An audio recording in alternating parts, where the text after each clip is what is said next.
Советниците на ДУИ, Социјалдемократскиот сојуз и други албански партии во Советот на најзападната македонска општина Дебар денеска донесле финална одлука за нови имиња на две училишта во овој град. Дел од дебатските советници денеска ја потврдиле одлуката донесена во 2012 година, согласно која основното училиште Братство Единство се преименува во Пенестија, што според албанската историја е старото име на Дебар. Ново име ќе добие и средното општинско училиште Здравко Чочковски, кое во иднина ќе се вика 28 ноември во чест на Денот на независноста на Република Албанија и Ден на националното албанско знаме.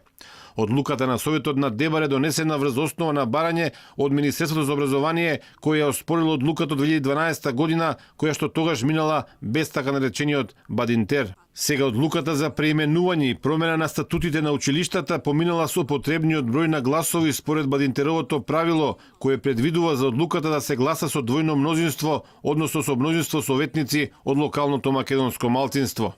На седницата за менување на имињата гласале Социјалдемократскиот сојуз, кои го обезбедиле Бадинтер, ДУИ, Алијанса на албанците и БЕСА, а советниците на ВМРО ДПМН не присуствувале на седницата.